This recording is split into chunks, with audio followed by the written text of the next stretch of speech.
함께 봉독한 말씀 통해서 설교 제목 같이 한번 보실까요? 복음화된 성도와 교회라는 제목으로 함께 은혜를 나누겠습니다. 제가 저기 한자를 중간에 넣은 데는 나중에 그 의미가 좀 있으니까 보시면 될 것 같아요.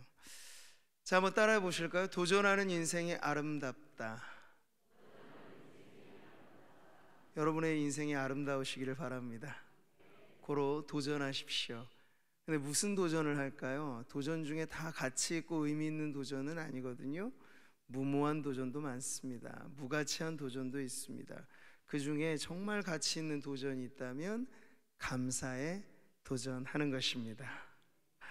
그냥 감사하면 감사하지 무슨 감사를 도전해요, 목사님? 이렇게 반문하실 수도 있겠어요.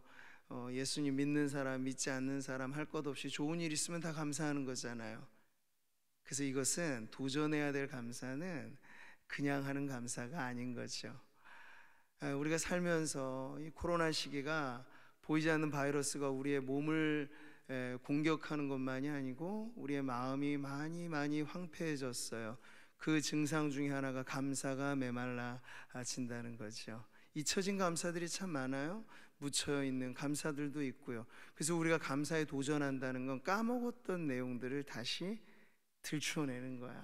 이거 있었지. 내가 올 한 해 동안 지나오면서 이거 감사해야 되는데 내가 왜 미처 감사하지 못했지? 네, 그것은 여러분이 도전해서 해야 할 감사입니다. 더더군다나 우리가 내 삶의 지금 현 모습을 보면 아무리 이게 파서 바가지로 맨 밑바닥 긁어내려고 해도 감사할 뭐가 없어요. 네, 삶이 고되고 힘들고 어려운 상황 중에 그래서 도전하시라는 거예요. 그래도 감사할 수 있다는 사실을 믿고 말이죠. 찬송의 노래 그런 게 있잖아요. 세상 모든 풍파 너를 흔들어 우리의 마음이 약해져요. 그래서 낙심하게 돼요. 그걸로 끝입니까? 아니죠. 성도에게는 그 다음부터 부를 노래가 있어요. 내려주신 주의 복을 세어라. 주의 크신 복을 내가 알리라. 세하려 보면 알 수 있어요. 네, 우리가 생각해내지 않아서 그랬고 그냥 묻어뒀기 때문에 그런데 세어보세요. 그러면 하나부터 이게 없을 것 같은데 둘의 감사, 셋, 아니 열, 아니 백, 아니 우리의 삶에 이렇게나 감사할 게 많았네 싶은 여러분 감사가 우러나오게 될 것입니다. 그래서 제가 오늘 광고 시간에도 이 감사 챌린지 이 노트를 적극 이번엔 좀 활용하시라 하는 말씀을 드리는 거거든요. 그러니까 절기로서는 우리가 한 해 감사의 의미를 담아 추수감사절 이렇게 하는데요. 그 광고가 마저 잘 나가 있지는 않네요. 저희가 작년에도 이제 추수감사절 절기에 맞는 강단 이 데코를 좀 하잖아요. 그럴 때 기본적으로 저희가 예쁘게 단장은 하겠습니다만 성도님들이 추수감사절에 맞는 좋은 또 과일을 이렇게 우리가 개인별로나 목장별로 모두와서 또 그건 역시도 이웃들과 함께 나누고 있습니다. 그럴 때 제일 어울리는 과일 품목이 뭘까? 이것도 그냥 아무 과일이나 다 가져오세요 그러면 여기 이제 놓으면 나중에 이걸 나누기도 쉽지 않아요. 그래서 추수감사주일이니까 감과 사과 그거 딱 합치면 감사가 되잖아요. 형편이 좀 되시면 개인별로 오실 때도 감 박스나 사과 박스 아니면 이게 목장 단위로 하면 더 좋으시겠죠? 그래서 이제 예쁘게 저희가 잘 주님 앞에 이 강단을 꾸밈도 예배의 한 부분이니까 그렇게 저희가 꾸미고 나서는 주일 추수감사절 마치고 나서는 그것을 다 우리 이웃들에게 또 우리 어려운 교우들이 있으면 교우들에게 나누려고 합니다. 근데 그런 부분도 우리가 정말 감사가 무르익고 내게 이만저만 감사할 게 이렇게나 많구나 하는 것을 알게 되면 이 모든 것을 여러분 풍성함으로 나누게 될 줄 믿습니다. 그래서 우리가 이 감사가 나 혼자의 감사는 작을 수 있지만 성도들이 이렇게나 모여 있잖아요. 여기 모여서 우리가 추수감사절에 감사를 다 내놓아 보세요. 그러면 풍성한 감사가 될 것입니다. 바로 그 감사 챌린지 여러분 도전하시기를 바랍니다. 네. 자, 오늘 우리가 함께 살펴본 이 본문 말씀은 빌립보서에서 전환을 이루는 아주 중요한 구절이에요. 그 전환이라고 하면 앞에 이 본론이 나오게 되는 대부분의 내용의 중심에는 무엇이 있습니까? 바울의 처지가 있어요. 옥에 갇혀 있는 그의 형편이 있어요. 그래서 그 자신의 어려운 형편을 통해서 바울의 심정이 나오고요, 그것을 가지고 있는 신앙적인 의미를 밝혔습니다. 근데 오늘 구절에서부터는 이제 빌립보 교인들에게 직접적으로 바울이 전하는 메시지가 나오는 거예요. 그래서 그 포문을 열듯 우리가 27절 앞부분에 보면 이렇게 구절이 딱 나오죠. 같이 봅니다. 오직 너희는 그리스도의 복음에 합당하게 생활하라. 아멘. 이 짧은 한 성구가 여러분의 마음에 새겨지기를 바랍니다. 사도 바울에게 있어서 여러분, 복음이란 어떤 것일까? 여러분에게 복음은 어떤 것입니까? 한번 비교해서 생각해 보시죠. 아마 바울에게 있어서 복음은 강렬한 단어입니다. 복음은 강력한 능력입니다. 그래서 복음을 부끄러워하지 않았던 것이죠. 왜요? 이 복음은 모든 믿는 자에게 구원을 주시는 하나님의 능력이 됨이라. 아멘. 바울의 믿음이 바로 이것이었어요. 다이너마이트와 같은 폭발력이 있다고 한다면 복음이 진정한 그러한 능력이 있는 것이죠. 이 복음의 폭발력은 온 세상 누구에게든지 이것이 전해지면, 제대로 전해지고 그것이 성령의 역사로 믿어지게 되면요, 복음은 변화를 일으키는 거예요. 구원의 변화를 일으키는 거예요. 감사의 변화를, 혁명적인 감사가 막 나오는 거예요. 복음에 변화되면 내가 그냥 있는 것 그 자체로도 삶의 형편을 뛰어넘어서 감사가 우러나오게 만들어요. 무엇이요? 복음의 능력이 말이죠. 그 산 증인이 지금 바울인 거예요. 바울이 예수 믿기 전과 예수 믿고 난 후는 그야말로 180도가 바뀌어진 듯한 그의 삶이 아니었습니까? 그래서 자기의 삶에서 온전히 체험한 이 복음의 능력을 통해, 복음은 절대 관념적이고 철학적이고 사변적인 것이 아니라 복음은 능력이다 라고 하는 확신이 있었던 거예요. 그래서 우리가 복음 하면 명사적으로 좀 머물러 있는 느낌인데, 실제 복음을 제대로 이해하면 복음은 동사예요. 움직이는 거예요. 복음으로 변화된 영혼 안에 복음은 머물러 있지만 않고 흘러갑니다. With you 할 수 있는 거예요. 당신과 함께. 근데 뭘 가지고 함께? 복음을 통해서 당신 나와 함께 천국 백성으로 같이 신앙생활 합시다 만들어내요. 추동력이 생겨요. 멈췄던 것을 막 움직이게 만드는 힘, 그게 바로 복음의 능력이라는 것이죠. 생각해 보세요, 여러분. 기독교가 초기에 발생할 때 얼마나 열악했던가를, 다수의 유대교, 그리고 다신의 사회가 지배했던 로마 제국, 그 안에 기독교의 시작은 아주 자그마한 씨앗처럼 발화된 거예요.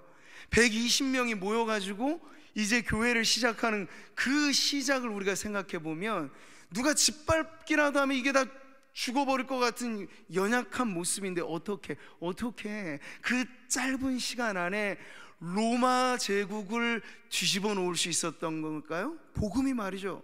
그네들이 핍박했던 복음이 도리어 로마 사회의 새로운 정신력의 근간이 어떻게 될 수 있었겠습니까?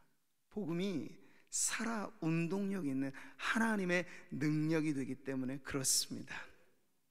사랑하는 성도 여러분, 복음을 그냥 여러분의 액세서리 정도로 생각하지 마시고, 오늘 이 말씀을 통해서 복음이 멈춰져 있는 여러분의 인생을 움직이게 만드는 힘이요 능력이라고 하는 사실을 믿으시고, 복음과 함께 여러분의 인생에 새로운 변화가 일어나시기를 축복합니다. 그래서 확신 있게 말하는 거예요. 확신 있게. 오직 너희는 그리스도의 복음에 합당하게 생활하라고 말이죠. 확신 없는 걸 어떻게 전하겠어요? 나도 긴가민가한 걸 어떻게 전하겠어요? 근데 내가 살아보니 알겠고 경험해보니 알겠다. 기독교는 그런 의미에서 경험이에요. 경험. 주님과의 만남이에요. 복음을 체험하는 거예요. 그러면 전하게 되지요. 이렇게 선명한 기준을 갖게 되는 거예요. 자, 그래서 그리스도의 복음이라고 하는 확고한 기준을 지금 누구에게 제시하고 있습니까? 너희 빌립보 교인들에게, 오늘 구미 상모교회에 속한 성도들에게 그리스도의 복음이라고 하는 선명한 기준을 전해주고 있는 것이죠. 그래서 우리는 이 말씀을 통해서 다시 한번 우리의 삶의 기초가 무엇인가, 그리스도의 복음인데 이 위에 우리의 인생의 집을 지금 잘 짓고 있는지를 점검하는 그런 시간이 되어야 하겠습니다. 자, 여러분, 빌립보 도시는 우리가 초기에 이 빌립보서를 열어가면서도 말씀을 드렸는데요, 로마의 속국이었습니다. 그런데 속국으로서 그들은 대단한 권리를 갖고도 있었어요. 이 빌립보 도시는 당시 상업과 이 교통의 요충지, 거대한 로마의 대로가 관통하는 그 길에 있었던 도시였습니다. 그래서 이 도시가 가지고 있는 영예라고 하는 건 소로마, 작은 로마라고 불릴 정도로 모든 게 로마화되어 있는 그런 도시였어요. 그러다 보니 이 도시민들에게는 어떤 권한이 주어졌는가? 로마 시민권이라고 하는 권한이 주어졌어요. 그런데 당시에 초인류 국가, 최대 강국이었던 그 나라의 시민이라고 하는 자격이 있으면 어깨가 으쓱해지지 않겠습니까? 그게 바로 이들이 가지고 있었던 로마 시민의 권한이죠. 근데 시민으로 우리가 살아간다고 했을 때 오늘도 그렇듯이 권리만 있는 것이 아니라 시민의 정당한 책임과 의무도 있죠. 이게 바로 로마 시민권이라고 하는 말에 담겨져 있는 의미예요. 자, 그것을 두고 봤을 때 오늘 바울이 그리스도 복음에 합당하게 생활하라 라고 하는 이 동사가 무슨 의미가 있는지가 밝혀지는 거예요. 이건 그냥 뭐 소소한 우리의 삶을 알아서 잘 살아가는 그런 정도의 의미가 아니고, 당시 로마 시민이면 누구나 그랬듯이 시민에 걸맞은 의무와 책임을 다하는 것이 그 시민의 삶이었듯이, 지금 바울은요, 복음에 기초한, 그래서 천국 시민권자로 부름받은 성도들에게 이제 그러한 시민의식을 가지고, 천국 시민의식을 가지고 살아가십시오 라고 지금 이 말을 전하는 거예요. 그래서 이 생활하라고 하는 말이 3장에 가게 되면 시민권이라고 하는 단어와 같은 뿌리가 있다는 것을 통해 우리는 알 수 있는 거죠.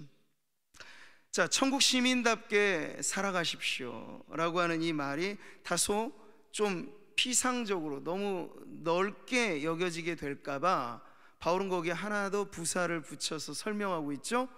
합당하게 생활하라고 말하고 있어요.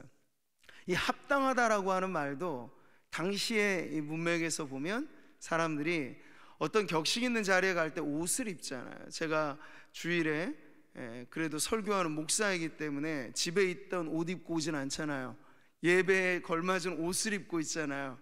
그러면 이 옷은 이 옷에 맞는 격식이 있겠고, 넥타이는 넥타이대로 매는 방법이 있겠고, 그 옷의 복장과 옷차림의 격식, 이걸 말할 때 합당하게 라는 말을 쓰는 거예요. 가만히 보세요. 아무리 옷이 괜찮아도 제 윗도리를 바지로 입으면 이상해지는 거죠. 바지를 머리에 걸치고 있으면 우스꽝스러워지는 거잖아. 그러니까 합당하게라고 하는 말은 옷을 제 몸에 맞게 입으라는 거야. 그러니까 의미가 좀 잘 다가오시죠? 복음에 합당하게, 복음에 어울리게 살라는 거야.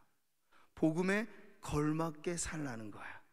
복음에 나를 맞춰서 살라는 거야. 재미난 건 여러분, 이 남자들이 군대에 들어가게 되면 의복을 받거든요. 근데 뭐 사회생활하면서 자기 몸에 맞는 맞춤식 입겠어요? 그냥 지급되는 거예요. 근데 군대에는 불문율이 있어요. 군복에 몸을 맞추라는 얘기가 있어요. 잘 이해가 안 되시겠습니다만 그 군대라고 하는 삶의 이 방식이 그렇다는 거죠. 명령에 맞추라는 얘기예요. 근데 말하자면 지금 그리스도의 복음에 어울리도록 잘 맞는 옷처럼 생활하라는 건 바로 그러한 의미를 담고 있는 거죠. 여러분, 그리스도의 복음에는 문제가 없습니다. 하자가 없습니다. 2000년의 기독교 역사가 보여주는 게 바로 그거예요. 세상은 엄청나게 많은 변화가 왔잖아요. 로마라고 하는 당시의 초인류 국가도 무너지죠. 얼마나 많은 나라들이 왔다가 가고 얼마나 많은 권력가들이 생겼다가 무너지고 합니까? 근데 복음은 변함이 없는 거예요. 복음은 완전한 것이에요. 근데 문제가 된다면 뭘까? 이 복음에 걸맞게 합당하게 생활하지 못한 교회와 성도들이 있으면 그게 이제 문제가 되는 것이죠. 그래서 오늘 바울이 복음에 합당하게 생활하라고 하는 말에는 바로 이런 의미가 담겨져 있습니다. 그러니까 기독교인의 삶이라고 했을 때 무분별하지 않아요. 물론 우리는 율법주의처럼 행동 하나하나를 이게 귀하게 메어놔서 이렇게 하면 의로워지고 이렇게 하면 천국 가고, 이건 율법주의고 도덕주의고 행동주의죠. 근데 그것과 여러분 예수님을 잘 믿어서 복음에 어울리게 사는 삶에는 과연 어떤 차이가 있을까요? 겉으로 드러나는 것보다 먼저 내면의 동기에 있어서 차이가 있죠. 도덕주의, 행동주의는 인간의 이성과 인간의 의지와 인간의 본성 자체를 매우 좋게 평가합니다. 할 수 있어요. 당신 안에 잠재력이 있어요. 당신 안에 작은 거인을 깨우세요. 이런 얘기들은 다 그런 인간에 대한 긍정, 무한 긍정인데 복음의 시작부터가 달라요. 의인은 없습니다. 한 명도 없습니다. 우리가 태어날 때부터 이미 우리는 죄 가운데 태어나 버렸습니다. 그러니까 인간의 의지와 자신의 노력만으로 천국 가자면 그 일은 안 되는 거예요, 여러분. 높이뛰기를 여러분 얼마나 높이 하시는지는 모르겠죠. 우리끼리는 그 기록의 차이가 있겠죠. 근데 여러분 누구든지 간에 높이 점프해서 저 천국까지 올라가 보세요. 못 가요, 못 가요. 그 기준이 다른 거예요.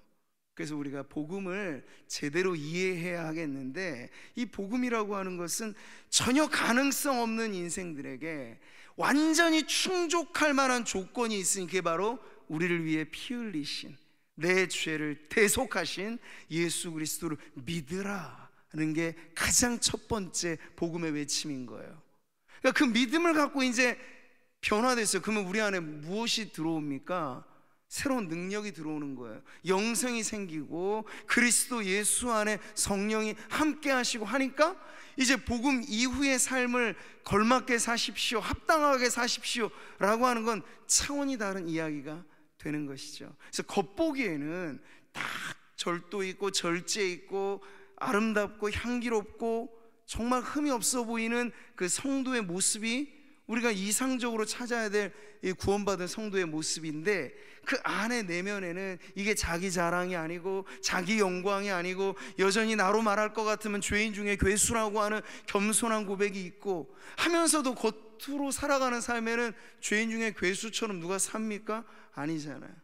할 수만 있다면, 내가 이 세상에서 가장 의롭고 선한 사람이 있다면 바로 그런 삶을 살아야지 하는 새로운 삶의 의욕이 생기게끔 하는 것, 여러분 그것이 바로 복음의 능력입니다. 동기가 달라졌어요. 그러나 삶의 외면에는, 그래서 저는 분명하게 말씀드릴 수 있어요. 뭐 성도님들 중에 아직 술 문제가 해결이 안 될 수 있겠죠. 안 보는 곳에서 담배를 뻐끔뻐끔 피우시는 분이 아직 있으실 수도 있어요.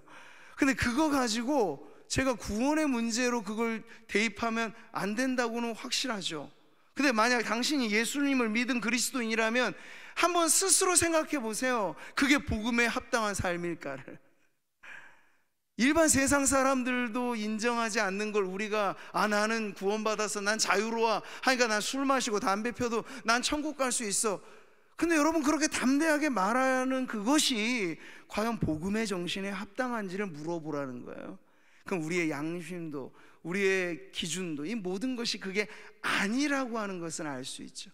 그러니 예수를 믿느냐 마느냐의 가장 중요한 기로에서 예수님을 믿기로 여러분의 삶이 변화되었다면, 그 다음에는요, 이전에 우리가 세상에서 소위 놀고 먹고 하면서 익숙해졌던 그런 부분들을 이제 복음에 합당한 생활로 천국 시민에 걸맞는 삶으로 하나하나 바꿔가시는 거예요. 언제까지? 우리가 죽는 마지막 순간까지. 네. 그런 목표를 향해 가면 여기 계신 성도님들의 삶이 제각기 다 지금 형편은 다르시겠습니다만 우리는 같은 방향을 향해서 뛰고 있다는 점에서는 같다는 그 동질감을 가지시게 되기를 바랍니다. 그래서 믿음이 연약한 성도님들, 아직 삶의 문제가 잘 정돈이 안 된 성도님들, 여러분에게 저는 행동을 촉구하라고 먼저 말하고 싶지 않아요. 예수님을 제대로 믿으시라고 말하고 싶어요. 그러면 그 믿음이 여러분 안에 삶의 새로운 표준이 될 겁니다.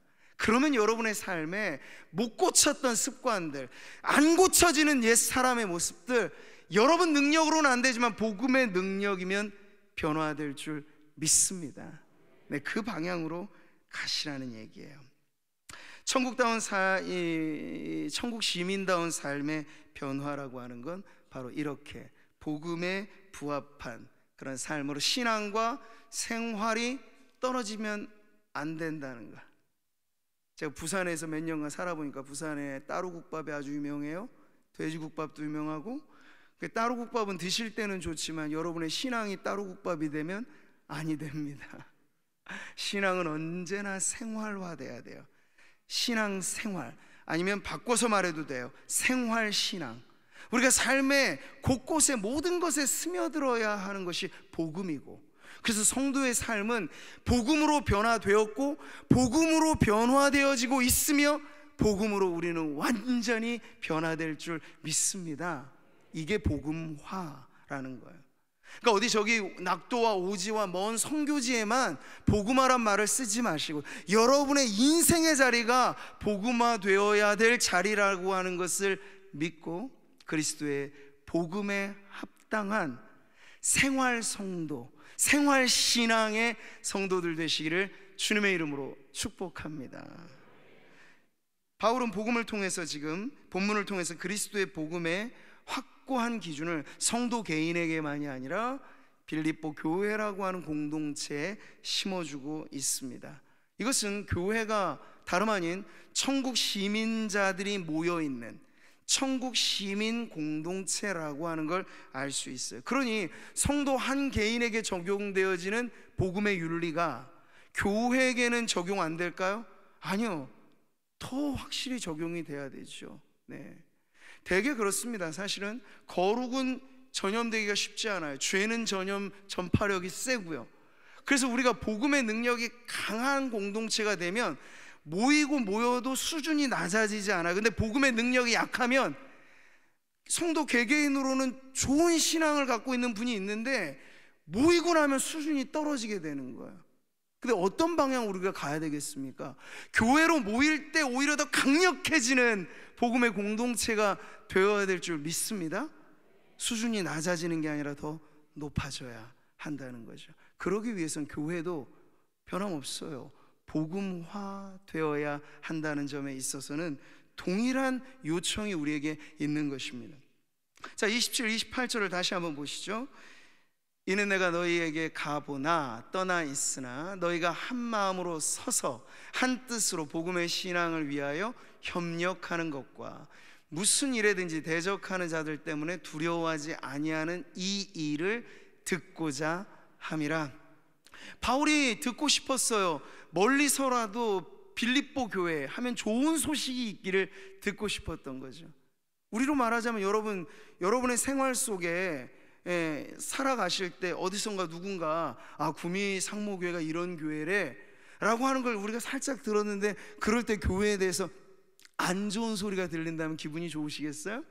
안 좋겠죠, 당연히. 근데 지나치듯 들리는 얘기에 야, 구미 상모교회가 그렇게 좋더래, 그렇게 가면 뭐 좋대, 막 사람들이 너무너무 거긴 밝고 건강하고 그렇게 산대, 이런 소문 들으면 기분이 어떠실까요? 좋으시겠죠? 네, 바울이 기대하는 건 바로 그런 거예요. 빌립보 교회가 참 좋은 교회래 하는 소문을 듣고 싶었던 건데, 그것을 위해서 지금 이 빌립보 교회가 어떻게 복음화되어야 하는지를 가르쳐주는 내용이에요.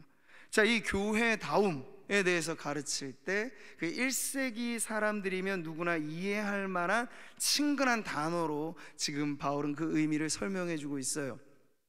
한 마음으로 서라, 한 뜻으로 협력하라. 이 두 가지가 쌍을 이루는 말인데 의미가 조금은 달라요. 한 마음으로 서라고 했을 때 이 선다는 의미는 당시 로마라고 하는 제국을 떠올릴 때 사람들이 벌벌 떨었던 것 중에 하나는 로마 군대에 있어요. 군사력이 막강했거든요.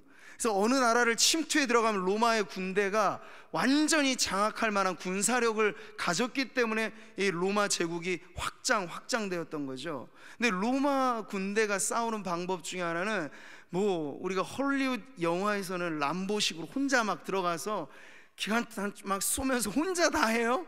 근데 그런 일은 없어요. 실전에는 아무리 유능한 장수 혼자 있어도 그 실전에 그렇게 싸우면 총알바지밖에 안 돼요.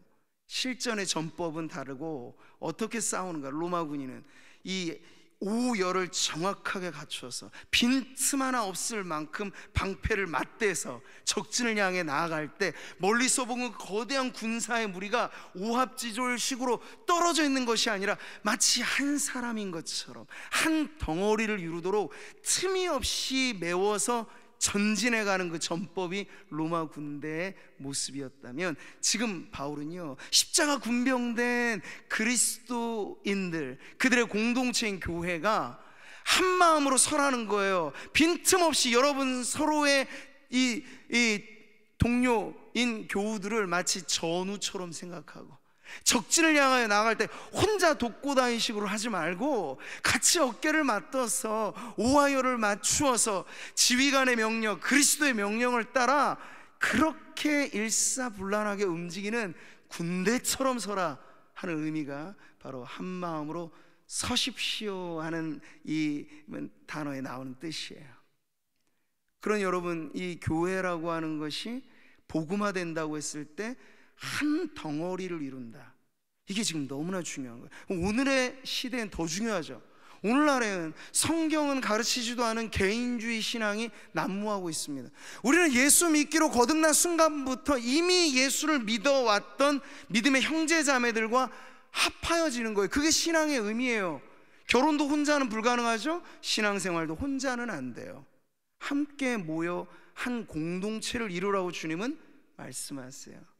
그럴 때 바로 그 의미가 이렇게 어깨와 어깨를 붙이고 방패와 방패를 어긋 맞물려서 적진을 향하여 늠름하게 나아가는 그 군대의 기상을 보여주고 있어요. 그리고 또 하나, 한 뜻으로 협력하라라고 하는 이 말은요, 그 당시에 지금도 스포츠는 사람들에게 열광을 불러일으키는데 로마 시대도 마찬가지였어요. 원형 경기장이라든지 뭐 마라톤의 기원이란 이런 것들을 보면 로마 시대 많은 황제들을 이 국민, 이 백성들에게 스포츠에 열광하도록 해서 나라의 관심을 좀 끄도록 하는 방법을 썼던 거죠.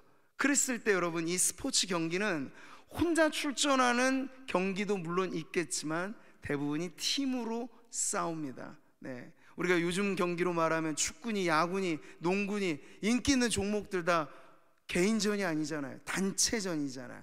이 단체전에서 제일 중요한 건 뭘까요? 협동심입니다. 나 혼자 잘한다고 내가 골 다 넣을 거야. 제 아무리 손흥민 같은 난다긴다 하는 선수가 있어도 팀워크가 깨진 팀에 들어가면 아무런 힘을 못 써요. 누가 나한테 골 넣으라고 발로 이렇게 차주고 도움골도 넣어줘야 내가 멋지게 골도 넣는 거죠.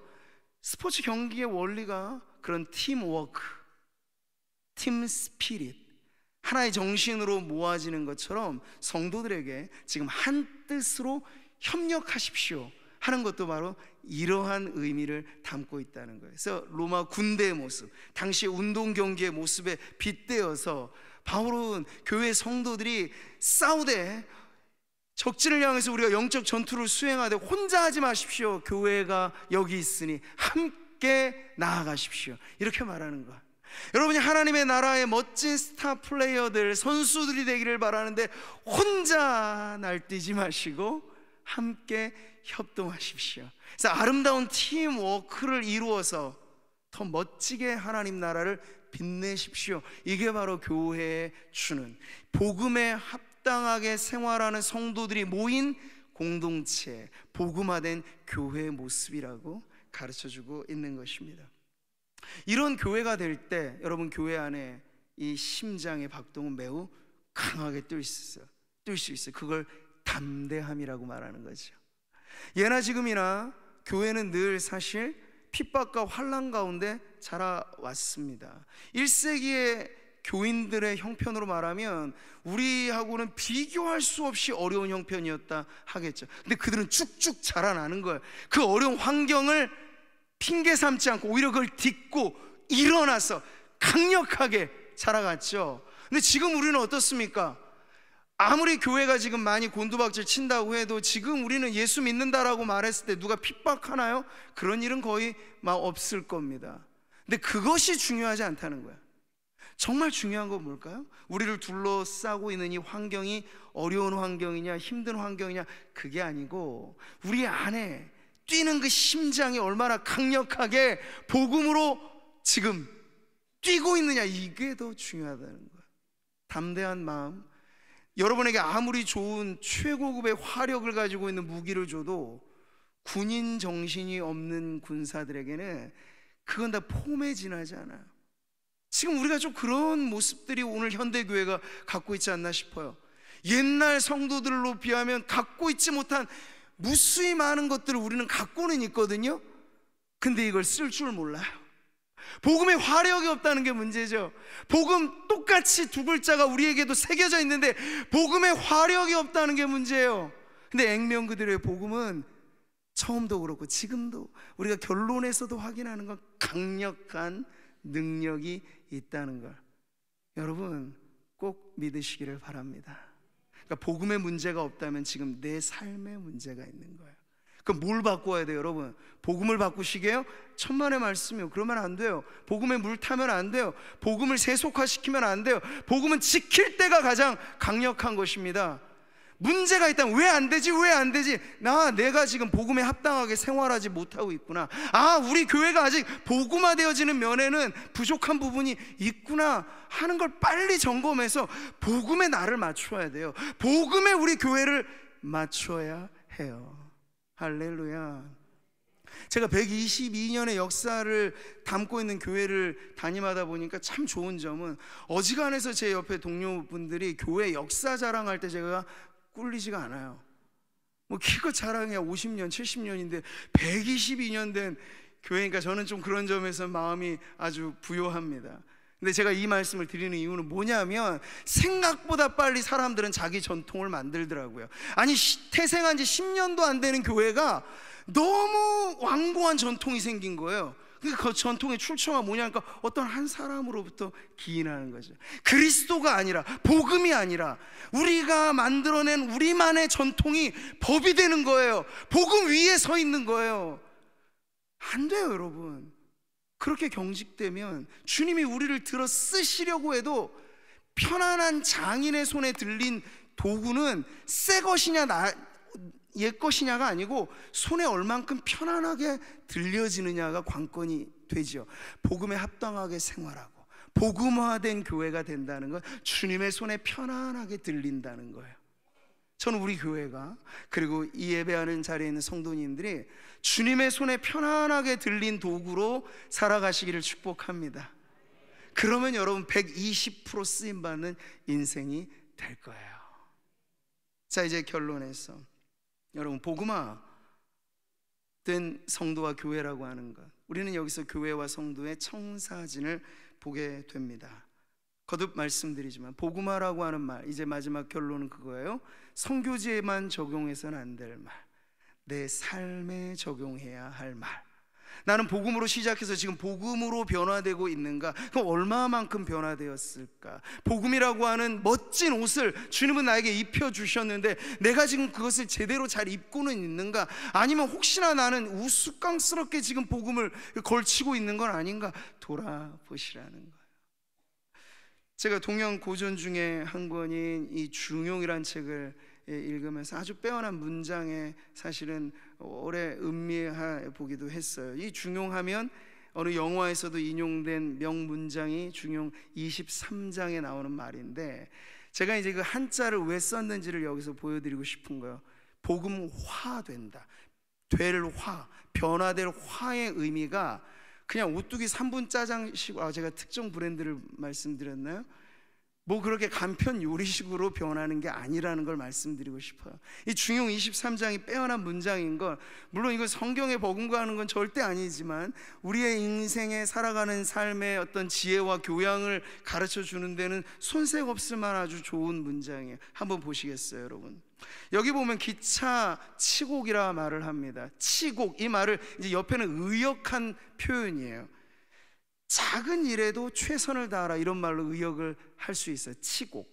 그렇게 최선을 다하는 삶, 공능유성이라. 그렇게 최선을 다하는 삶은 정성스러워진다는 말이에요. 자, 그럴 때 이제 아래 이어지는 쭉 변화해서 될 화자가 어디에 나오는가를 보세요. 그렇게 정성스러워지면 성즉 형, 드러나게 된다는 거예요. 모양새가 갖춰진다는 거예요. 형즉 저, 그러면 더 뚜렷해지는 변화가 이어지게 된다는 거죠. 저즉 명, 변화가 일어나면 밝아진다는 거예요. 명즉 동, 밝아지면 감동을 일으킨다는 거예요. 동 즉 변, 감동을 일으키면 나도 당신도 변한다는 거예요. 그 다음에 뭐예요? 변즉 화. 그렇게 변할 때, 여기서 이제 의역은 그렇게 하죠. 생육이 번성하게 된다. 그래서 마지막 이 문장은요, 유천하지성하며, 이 천하에, 온 천하에 이와 같은 길밖에 없다 말을 하는 건데요, 위능화라고 말을 합니다. 정성을, 작은 일에부터 정성을 다할 때 우리의 인생이 변화될 수 있다, 이 말이에요. 저는 이것이 복음화를 우리가 이해하는 좋은 문장이 아닌가 싶어요. 처음 복음이 우리에게 스며듭니다. 스며들 때 이것이 우리의 생각을 개조하고, 복음이 우리의 습관을 바꾸고, 복음이 우리의 사상을 바꾸고, 네, 복음이 여러분 사상도 바꿔요. 복음으로 인하여 우리가 변화되어지는 그 마지막 자리는요, 언제나 작은 하나의 변화로부터 우리의 인생 전체가 복음화된다, 그리스도화된다, 천국 시민화된다 라고 하는 그 마지막 자리에서 여러분, 이 복음화는 우리의 인생의 마지막 목표를 제시해주는 아주 강력한 생의 좌우명이 되어야 하겠습니다. 사랑하는 성도 여러분, 여러분은 복음화된 인생을 살고 있습니까? 답하시기 바라요. 네, 저는 지금도 내 인생이, 내 생각이, 내 사고와 내 말과 행동 하나하나가 복음에 걸맞은 생활로 지금 변화되는 중에 있습니다. 이렇게 답하시는 성도들에게 복이 있을 것입니다. 천국 백성에게 주신 그 영예로움, 기뻐하고 즐거워하라, 하늘에서 너희의 상이 큼이라 라고 말씀하셨을 때, 그건 복음화되어지는 성도들에게 주신 복이니, 오늘 예배하는 성도 개개인뿐만 아니라 하나님의 은혜 가운데 여기까지 인도함을 받은 우리 교회가 앞으로 더 복음의 중심에 우뚝 서서 우리 교회가 행하는 모든 일을 통해서 하나님의 나라의 복음이 온 세상에 전하여지는 그 통로로 살아가는 저와 여러분, 우리 교회가 되기를 주님의 이름으로 축복합니다.